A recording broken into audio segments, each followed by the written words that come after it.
ഇന്നതാ നമ്മുടെ നാരങ്ങയ്ക്ക് കൊതിയിരുന്ന ബ്രൂണനെ കിട്ടുന്നത്. ബ്രൂണക്കുട്ടൻ്റെ അവന് നാരങ്ങയ്ക്ക് കൊതിയടിക്കുന്നുണ്ട്. എൻ്റെ കയ്യിൽ നാരങ്ങ കണ്ടു. ഒരെണ്ണം കൂടി ഉണ്ടായിരുന്നു, അത് ഞാൻ കട്ട് ചെയ്തു. അതിന് അവൻ 3-4 പീസ് അടിച്ചു. ഇപ്പം ഇനി ഇതിനു വേണ്ടി കാത്തിരിക്കുകയാണ്. കണ്ടാ, സാധാരണ പട്ടി നാരങ്ങയും പട്ടിയായിട്ട് ഭയങ്കര ഇതെന്ന് പറയുന്നത്, അതായത് പട്ടി കടിച്ചാൽ നാരങ്ങ കൂട്ടില്ല എന്നൊക്കെ കേട്ടിട്ടുണ്ട്. പക്ഷേ നമുക്കറിയില്ല, ഇത് നമ്മുടെ ബ്രൂണോയ്ക്ക് നേരെ മറിച്ചാണ്. പാപ്പാ, ബ്രൂണോയ്ക്ക് നേരെ മറിച്ചാണ്. ഉണ്ടാകുന്നത് എന്താ കയ്യിൽ വയ്ക്കുന്ന നാരങ്ങ കണ്ടിട്ടാണ് അങ്ങോട്ട്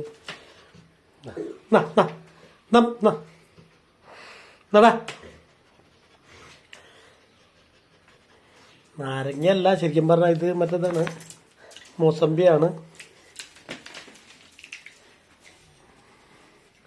എന്താ ഇതിന് അപ്പോൾ അതേ ഒരെണ്ണം തിന്നു, ഇന്ന് 2-3 അല്ലി തിന്നു അവൻ. ഞാൻ വിചാരിച്ചു നാരങ്ങ തോണ്ടിട്ടില്ല. അപ്പോൾ പണ്ടത്തെ കാലൊക്കെയാണ് പറയുന്നത് നമ്മൾ പട്ടി കടിച്ചാൽ നാരങ്ങ തൊടാൻ പാടില്ലെന്ന്. എനിക്ക് അതിനെ പറ്റിയൊന്നും അറിയില്ല. പക്ഷെ നമ്മുടെ ബ്രൂണയ്ക്ക് നേരെ ഓപ്പോസിറ്റാണ്. ഇവന് നാരങ്ങ ഇതൊക്കെ മധുരമുള്ളൊക്കെ ഇഷ്ടമാണ്. എന്നെ നോക്കണ്ട, എന്നെ നോക്കണുണ്ട്. അതിൻ്റെ തൊണ്ടുവരെ കടിച്ചിട്ട് അവൻ്റെ അടുത്ത് കൊണ്ടുവച്ചേക്കാം.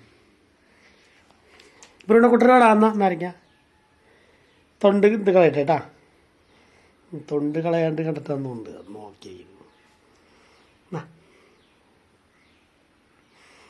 പക്ഷെ ഇതെന്തോ രസമുണ്ട്. ഇത് കുറച്ച് ദിവസം ഇരിക്കണ്. അപ്പോൾ അത് ഫ്രിഡ്ജിൽ വയ്ക്കുമ്പോൾ ഞാൻ നോക്കിയപ്പോൾ വെറുതെ ഇരിക്കുകയാണ്. തിന്നാണ്ട് വെറുതെ കളയണ്ട. മുന്നോട്ടുണ്ടായത് ഇപ്പോൾ പണ്ടത്തെ പോലെയല്ല. അപ്പോൾ എല്ലാ പച്ചക്കറികളും അടക്കം ഞാൻ തക്കാളി തന്നെ വാങ്ങിച്ചിട്ട്, ഒരു തക്കാളി അധികം ഉപയോഗിക്കാറില്ല, പക്ഷേ വല്ല സാമ്പാറോ അങ്ങനെയൊക്കെ വേണമെങ്കിൽ ഉപയോഗിക്കാറുള്ളൂ.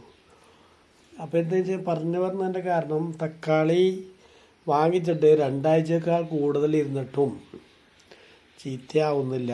എന്താ സംഭവം എന്ന് മനസ്സിലാവില്ല. സാധാരണ വെജിറ്റബിളൊക്കെ പെട്ടെന്ന് ചീത്തയാവും.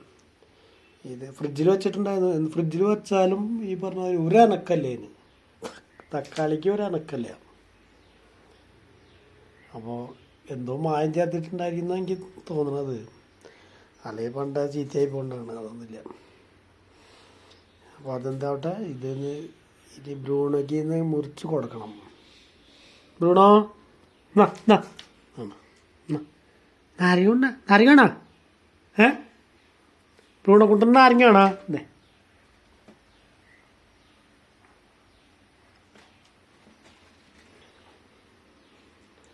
ബ്രൂണയ്ക്കൊരു സംശയം, അവൻ്റെ പന്തും നാരങ്ങയും ഒരു കളറല്ല. പിന്നെ ഇത് പന്താണോ നാരങ്ങയാണോ എന്നുള്ളൊരു ചെറിയ ഡൗട്ടില്ലായിരിക്കില്ല. പക്ഷെ അവൻ്റെ തിന്നു. ഇപ്പം നാരങ്ങയുടെ തൊണ്ട് കടിച്ചിട്ട് തന്നെ.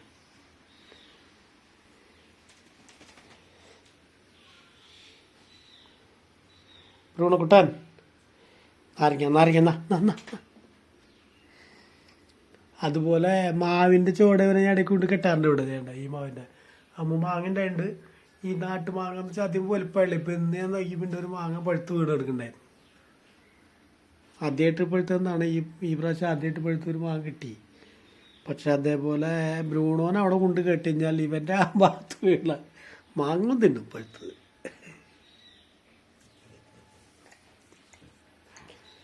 അതാണ് നമ്മുടെ ബ്രൂണോ. എല്ലാ പട്ടികളിൽ നിന്നുള്ളൊരു വ്യത്യസ്തമാണ് നമ്മുടെ ബ്രൂണോ കുട്ടുന്നത്. ബ്രൂണോ മൃഗങ്ങളിൽപ്പെട്ട ആട് ഇനത്തിൽപ്പെട്ടാണോ സംശയമുണ്ട്. ആടാണോ പശുക്കുട്ടിയാണോ? ഇല്ലടാ ബ്രൂണോ, കുറേശ്ശൊക്കെ അവരുടെ അതുപോലെയൊക്കെ ഉണ്ട്. ഇത് കാഴ്ചയിൽ കണ്ടു കഴിഞ്ഞാൽ ഇത്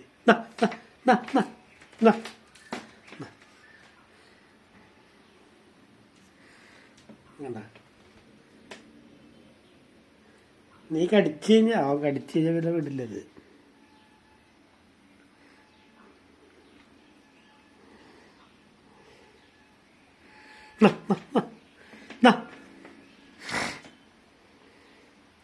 ഇന്ന് ബ്രൂണോ ചാള ഒരു 5-6 കഴിച്ചിട്ടുണ്ടല്ലേ ബ്രൂണോ?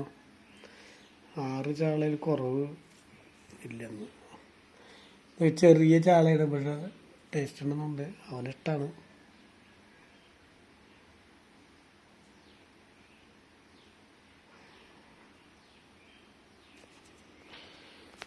ഓക്കെ.